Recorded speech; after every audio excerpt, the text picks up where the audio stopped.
Hello, good day, everyone. My name is Ron Velasco from International Trade Council. Thank you for attending today's educational session. Before we start, I just need to do a quick audio check. Can you please type in yes on the chat box if you can hear the audio and if you can see the PowerPoint presentation on the screen? All right, thank you.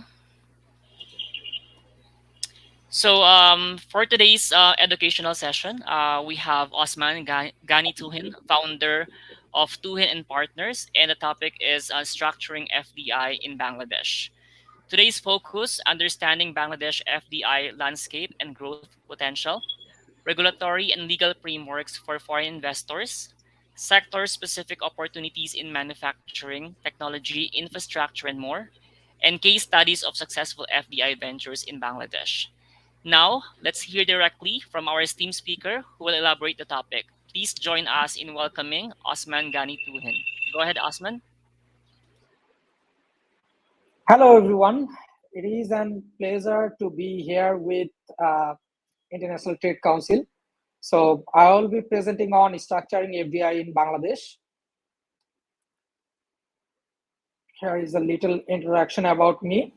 I am an advocate of the Supreme Court of Bangladesh, founder of Twin and Partners, as well as local partner of EMLTC Limited.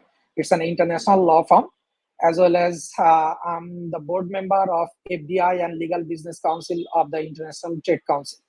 So without further delay, let's dive into our presentation. So here it is our country profile. Our capital city is Dhaka. Our GDP is right now approximate 416.26 billion. Our current population is approximate 166.3 million, and our currency is Bangladeshi Taka, widely known as BDT. Our main language is Bangla, but both Bangla, Bengali, and English are widely spoken.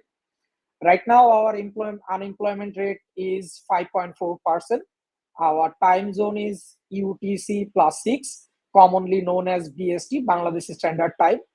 Right now, the corporation tax is 22.5%, but it differs from industry to industry. We will check it out in future with our slides. Our dialing code is +880, and emergency numbers is 999. So here are our top import and exported products. Our top imported products are cotton, mineral fuels and oil, machinery, iron, steel, and plastics. And our top export products are knit or crochet, clothing, other clothing and miscellaneous textiles, footwear, paper yarn, and woven fabrics, and also fish. So just give you an overview why actually Bangladesh is the strategically and geographically a suitable place for foreign direct investment. Uh, Predicted to be the ninth largest consumer market globally by 2030. So you can see a ninth largest consumer market is means huge opportunity.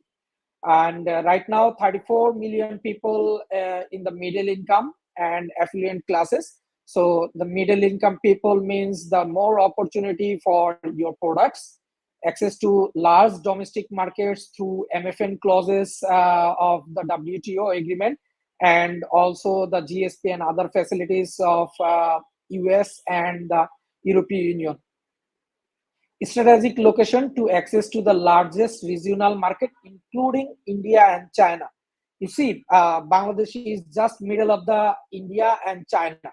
So both are the largest regional markets. So you have the opportunity to access their market from Bangladesh. Enormous since 2009, Bangladesh government is investing enormous in the infrastructure and already developed a lot of infrastructure and also developing huge infrastructure. so that people who are coming to invest in Bangladesh have the opportunity to just select their position, and also they don't have to face any hassle. And the last year, we declared ourselves self-sufficient in electricity. We have built our Padda Bridge, which has connected the one-third of our country to uh, road connectivity. We are building 100 economic zones. Last year, we also developed our Rupur nuclear power plant. We are developing our Matarbari deep sea port, which will be actually used by India, China, Japan, and many more countries of the South Asian region. So this is actually an outlook for as a destination of foreign direct investment in Bangladesh. And if you use the water transportation, you can actually save 89% of your transportation cost.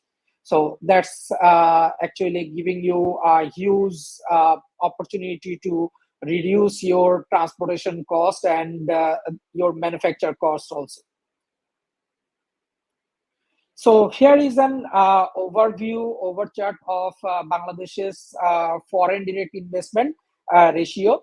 In 2019, Bangladesh receives its highest FDI, and in the you can see in 2020 at the time of COVID pandemic, and 2021 at the time of COVID pandemic, Bangladesh also received foreign direct investment uh, many despite of the shutdown all over the world.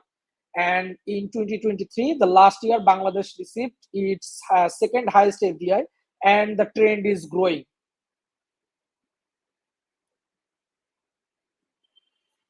So 5 reasons to do business in Bangladesh. Growing middle class. Actually, I have already elaborated that why actually middle class is important.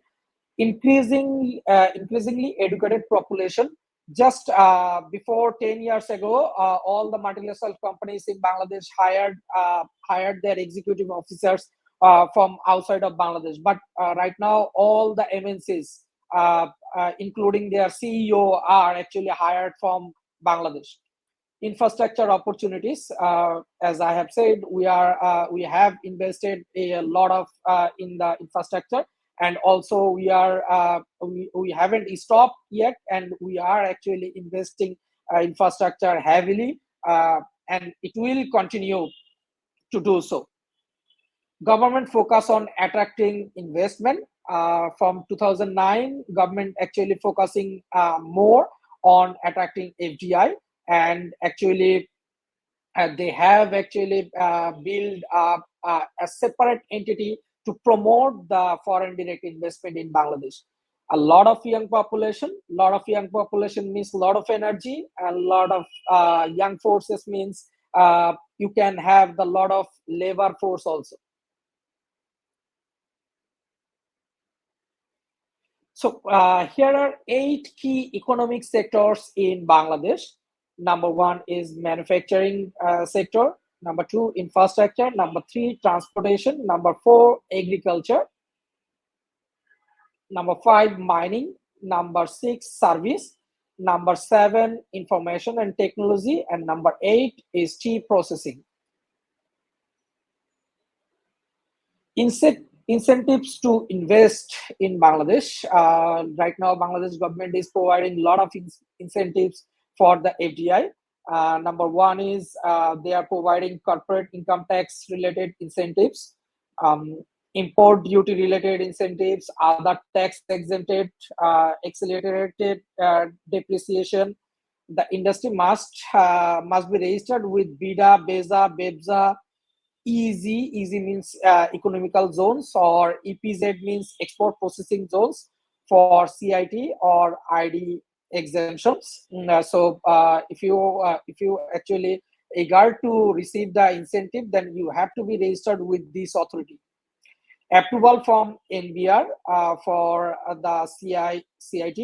the corporate incentive tax. If you want to receive the corporate incentive exemption, then you must have to get an approval from the NBR, which is the highest regulatory authority for the taxation in Bangladesh. NBR stands for National Board of Revenue. Approval for the from the office of the CCIE and the exemption. CCIE is the controller of the Chief Import and Export Office. So we have to receive an approval from them also. So here are four sectors where foreign direct investment is not allowed or restricted. Number one, arms, ammunition, and other military equipment or machinery. Number two, nuclear power. Number three, security printing and minting. And number four is forestation and mechanization extraction with the reserve forest. Despite of the restriction, here are some reservation for foreign investment. Here you have to take the prior approval from the authority to start this type of business in Bangladesh. Number one is deep sea fishing, two banking and finance, three insurance, four generation, supply and distribution of power. Later on, number five is exploration, extraction, and supply of natural gas and oil. Number six, exploration, extraction, and supply of coal. Number seven is exploration and extraction of supply of the other mineral resources, large scale infrastructure, crude oil refinery. Later on, medium and large industry using natural gases and other minerals as raw materials, telecommunications, satellite channels, cargo or passenger aviation. Later on, seabound ship transport, seaport or deep sea port, VoIP or IP telephony, acid production, explosive production, industries using heavy minerals accumulated from sea beach, all kind of slugs and fertilized made from slugs, stone crushing, and last but the not least, chemicals. Investment ceiling. In the principle, there are no minimum investment requirement nor upper limits for the permitted portion of foreign capital. So you can invest any amount here. So in 1980, the government has enacted the Foreign Private Investor Investment Promotion and Protection Act, which actually gives the protection to the foreign investor. So here, actually, within this law, a section is enacted like the government cannot nationalize any foreign private institution. So it is completely safe. No government can actually nationalize your company here. So here are the investment promotion authority. As I have said, Bangladesh government actually established this authority just to promote investment in Bangladesh. The Bangladesh Investment Development Authority, shortly known as BIDA, which reports directly to the Prime Minister's office in the Central Investment Promotion Agency in Bangladesh. Apart from BIDA, here are three other offices who are actually reporting directly to the Prime Minister's office. Number one is Export Processing Zone Authority, simply known as EPZA. Number two, Economic Zone Authority, simply known as EZA, and High Tech Park or Software Technology Parks Authority.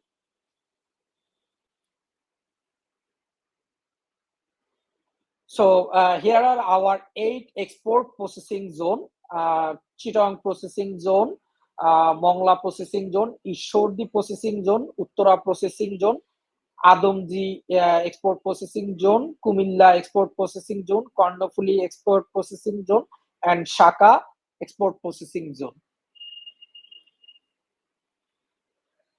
So as I have said, that we are building 100 economic zones. Already 97 economic zones that currently exist nationwide. Some are on the operation, and some are actually in the developing stages, and some are actually in the land acquire stages. So it is divided in some categories. I will just go with the categories, despite of just informing all the names of the economic zones. Here are: number one is private and public partnership economic zones. Number two, private economic zones. Any company can actually get the private economic zones from the government economic zones, which are exclusive for the foreign governments. Right now, India, China, and Japan have the government economic zones. Apart from that, right now we are negotiating for German economic zones, and the other two countries are also negotiating for their government economic zones. Number four is special economic zones. Number five is economic zones under government to government GTZUI agreement. And number seven is economic zones implemented by government agencies.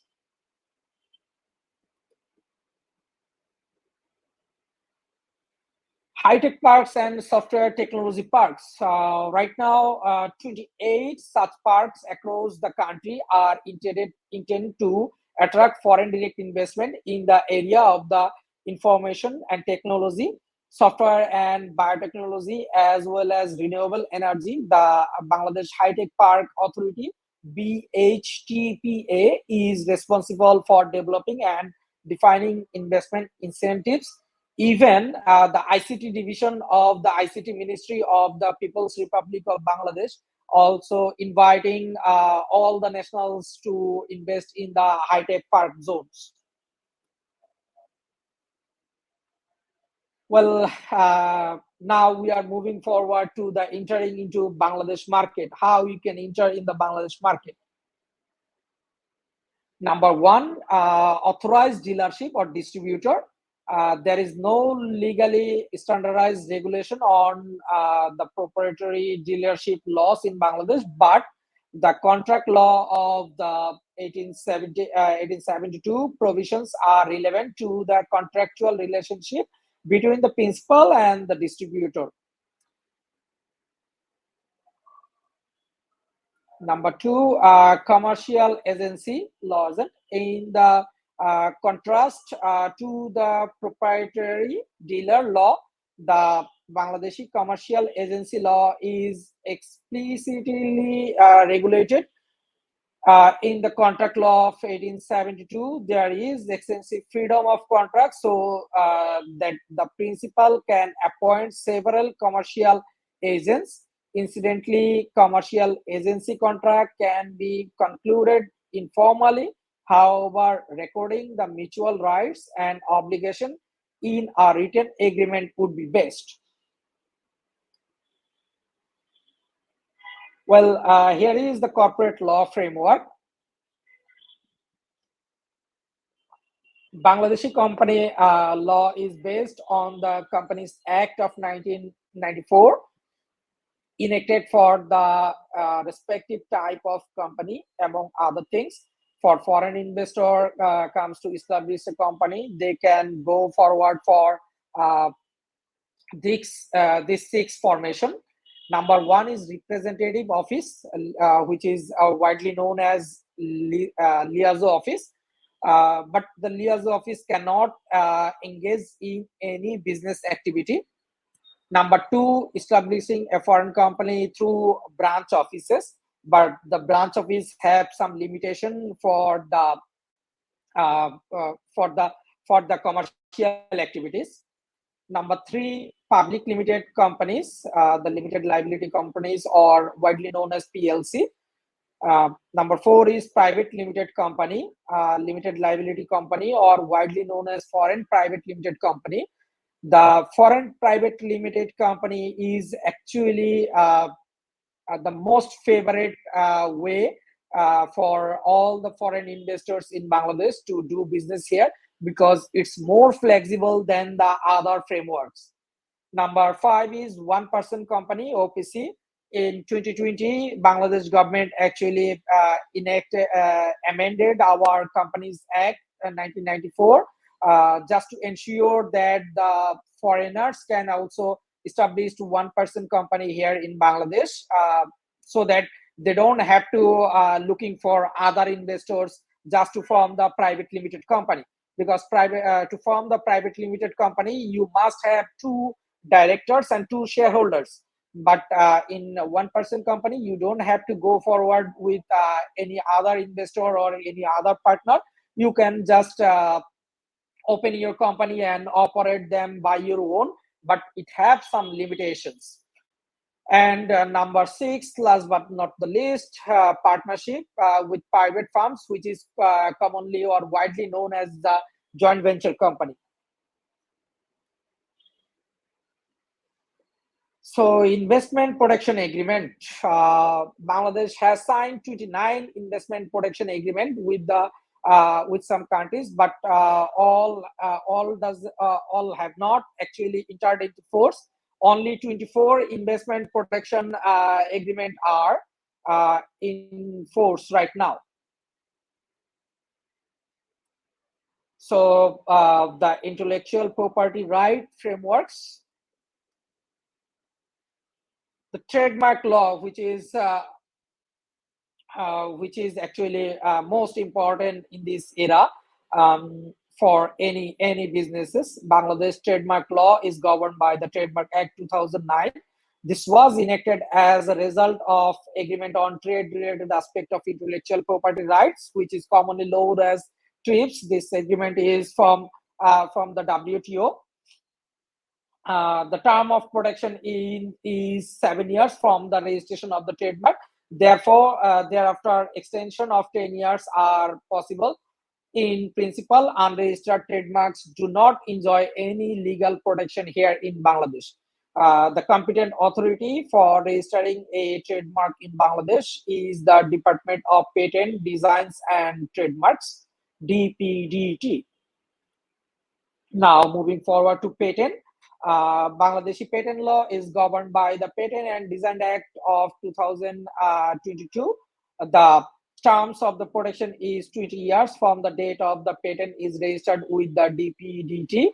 The Bangladesh Patent Act 2022 reflects the Bangladesh commitment to the compliant with the WTO's agreement on TRIPS.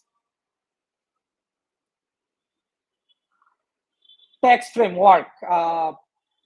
We know we are working with a lot of foreign investors here in Bangladesh, and as we have seen that tax framework is the most concern for all of the businesses here in Bangladesh, because ultimately all of the business actually want to know how much they can actually gain after paying the tax to the government. So I will go a more detail in the tax framework.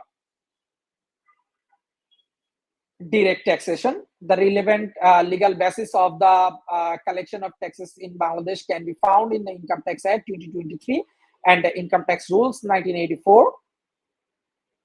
The Income Tax Act 2023 actually enacted last year just to ensure that we are actually simultaneously moving with the other countries and actually giving opportunities to all of them equally. Um, Now, moving forward to the corporation tax, the company is a resident in Bangladesh if it was or it is incorporated in Bangladesh, or if it is controlled and administration during the tax year were wholly or predominantly exercised in Bangladesh.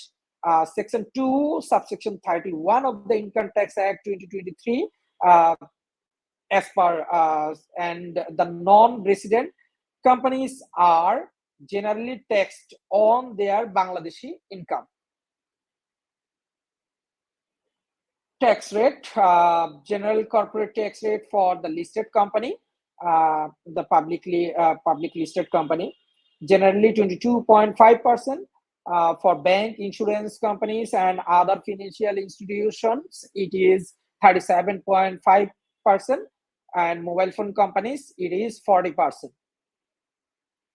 General corporate tax rates for unlisted companies here in Bangladesh, generally 30%. Bank, insurance companies, and other financial institution, it's 40%, and mobile phone companies, it's 40%. Non-resident corporation wholly or predominantly controlled and administered in Bangladesh during the tax year, and branches of foreign corporation are subject to corporate income tax rate of 30%. In the case of branches, a so-called branch resident tax of 20% is added if the profit is paid out to the parent company outside. So loss statement, losses other than the capital losses and speculative losses may be carried forward to offset gains in subsequent year for a minimum period of 6 years and 9 years for the startup company. So Bangladesh startup ecosystem is really moving fast. Right now, we have more than 3,000 startup company in Bangladesh. Minimum tax on sales. Any company that has gross receipt of 5 million taka or BDT, approximate USD $58,000 during the tax year, must pay a minimum tax of 0.3% of sales. This applies regardless of the profit or loss of the company. For industrial companies, the minimum tax rate is 0.1% for the first 3 years of production. The minimum tax rate is higher for certain sectors like tobacco goods productions. Individual income tax rates. Bangladesh tax residents are subject to taxation on their worldwide income under Bangladesh tax law. Tax residency is established if the individual resident in Bangladesh for a total of 183 days or more in a income year, like July to the next June, 30th June, regardless of citizenship. Likewise, persons who have stayed in Bangladesh for a total of 90 days in tax year but have spent at least 365 days in the preceding 4 years are subject to income tax. A non-Bangladeshi resident individual is taxed only on the Bangladeshi sourced income, including income derived or deemed to be derived in Bangladesh.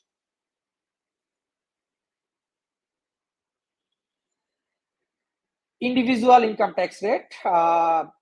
They have an allowance for 3.5 million. For still, you don't have to pay anything, and for certain groups of people, it's 4 million. Is 0%.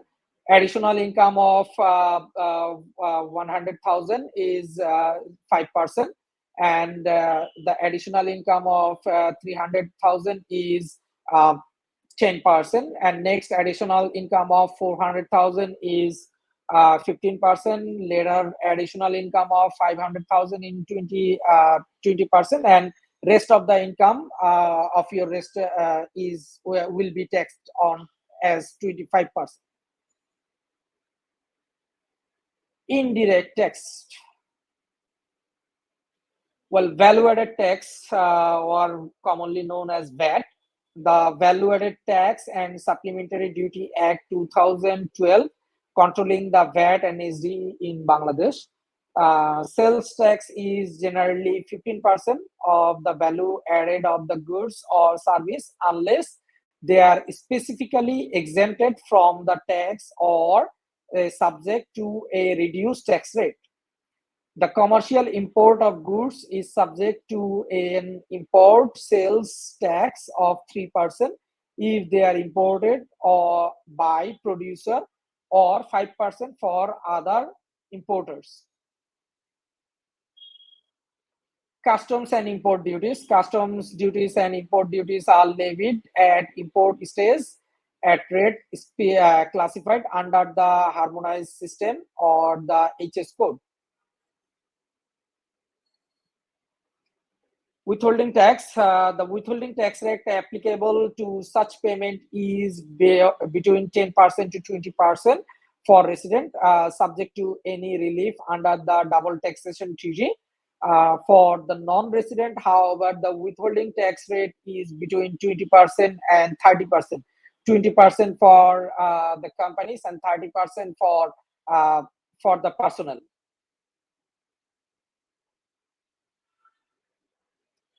Double taxation treaties. Bangladesh has double taxation treaties or DTTAAS with 36 countries. Business need to obtain approval from NBR, which I have already mentioned, National Board of Revenue, or the top authority for collecting revenue on behalf of the government. To benefit from the DTT, the approval is subject to annual renewal. So you have to renew your approval each year. Labor law framework. The Constitution of the People's Republic of Bangladesh 1972, the Bangladesh Labor Act 2006, and the Bangladesh Labor Rules 2015 are controlling the labor law frameworks. Apart from them, the EPZ labor laws and the EPZ labor rules are also subject to the labor law frameworks. But if you are not investing in the EPZs, then you have to be abide by these rules. Well, how the employment relationship is started in Bangladesh, individual contractual regulations. You can actually either with a formal letter of appointment when hiring an employee, or an agreement between employee and employers. So you can either with both of the ways. And a trial period is possible under Section 4, subsection 8 of the Labor Act 2006. The probationary period um, for staff is generally 6 months, but yeah, you have to start with 3 months, and you can actually gradually increase it to other 3 months. And as an officer or co-officer is so-called skilled officer, the probationary period can be extended for another 3 months. So rights and obligations in the employment relationship. Um, the worker must have to get compensation, bonus payments, working and rest time. The worker must have 1 hour rest time, and it can be 1 hour in the middle of the day, or you can divide it into two half an hour and half an hour sets. And the working hour is 8 hours. Overtime, if the employee is doing overtime in Bangladesh, then you have to pay double of the basic salaries to them.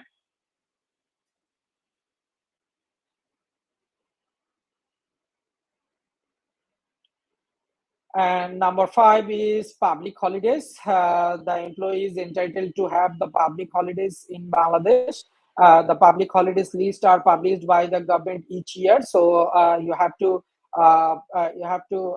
give them the facility to enjoy the public holidays.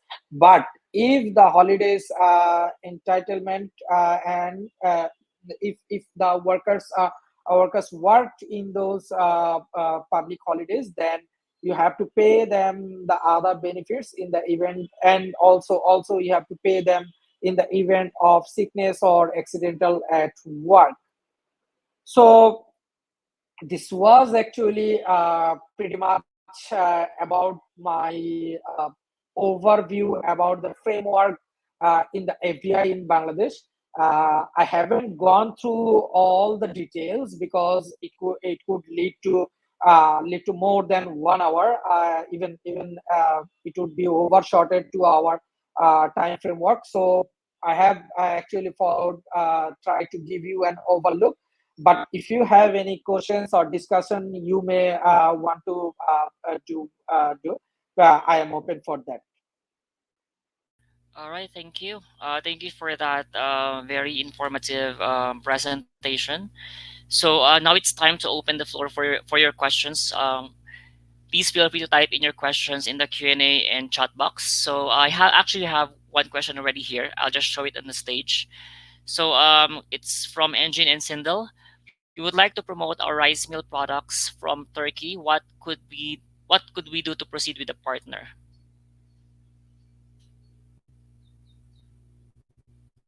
Osman? Engine, thanks for your question. uh, Hello, am I audible? Yes. I suggest you just turn off your video so that to save bandwidth because your line is breaking up. So it's okay if you can turn off the video for the meantime. Okay, I got it. Okay, I got it. Perfect. You're Thank you so much, Mr. Engine, for the question. So you can actually contact with us so that we can negotiate with the BIDA. And BIDA is actually connecting with the local partners so that you can promote your actually products in Bangladesh also. And I know a lot of Turkish companies are actually promoting their products in Bangladesh. Right, actually, they're not with the agricultural products, but they are mechanical products in Bangladesh. But I would be happy to do so, advocating for you and communicating with the BIDA to negotiate and to gain a partner for you. all right. Thank you. Any more questions? While we are waiting for the other questions, I would like to make a quick announcement. So this webinar is recorded rather, and if you would like to replay the webinar, just please go to our YouTube channel, International Trade Council, and we also offer free membership to anyone here who are not yet a member of International Trade Council. And lastly, you will should receive a certificate of participation through your email in the next 24 to 48 hours. So I don't see any other questions here. Maybe I can just give time to Osman to add more information about the webinar. And if you would like to announce anything, just please feel free to do so. I also suggest you for you to type in your email address on the chat box. So if anyone would like to reach out to you directly, they can email you directly. Well, thank you, Ron. Thanks to the International Trade Council for actually inviting me to conduct this webinar here, and thanks to all the participants uh, uh, who actually invested their time to listen to me carefully. And I look forward to with connect with all of you here in my LinkedIn. I am leaving my LinkedIn profile link here, so if you have any questions or if you want to discuss anything with me, just get back to me with my email or my LinkedIn profile. And we are actually providing service for the market strategy also. If you actually want to structure your FDI in Bangladesh, or just want to explore the market, we will be happy to do so for you, and we'll be actually proud to do working with you. So that's all for me, and thanks again everyone for joining me here. All right, thank you very much for that, Osman. So, ladies and gentlemen, we sincerely appreciate your participation in today's webinar. The discussions have been enlightening, offering us invaluable insight. As we wrap up, a big thank you to our distinguished speaker, our audience, and all those working tirelessly behind the scene to make this webinar successful. Let's not let the dialogue stop here. So stay connected with us and on our social media platforms and continue to exchange ideas. So again, thank you. See you on the next webinar. Stay safe, stay motivated, and continue your pursuit of greatness. Thank you for being part of today's webinar and have a wonderful day. Thank you again, Osman. Thank you so much. Have a good day, everyone. Goodbye. Bye bye.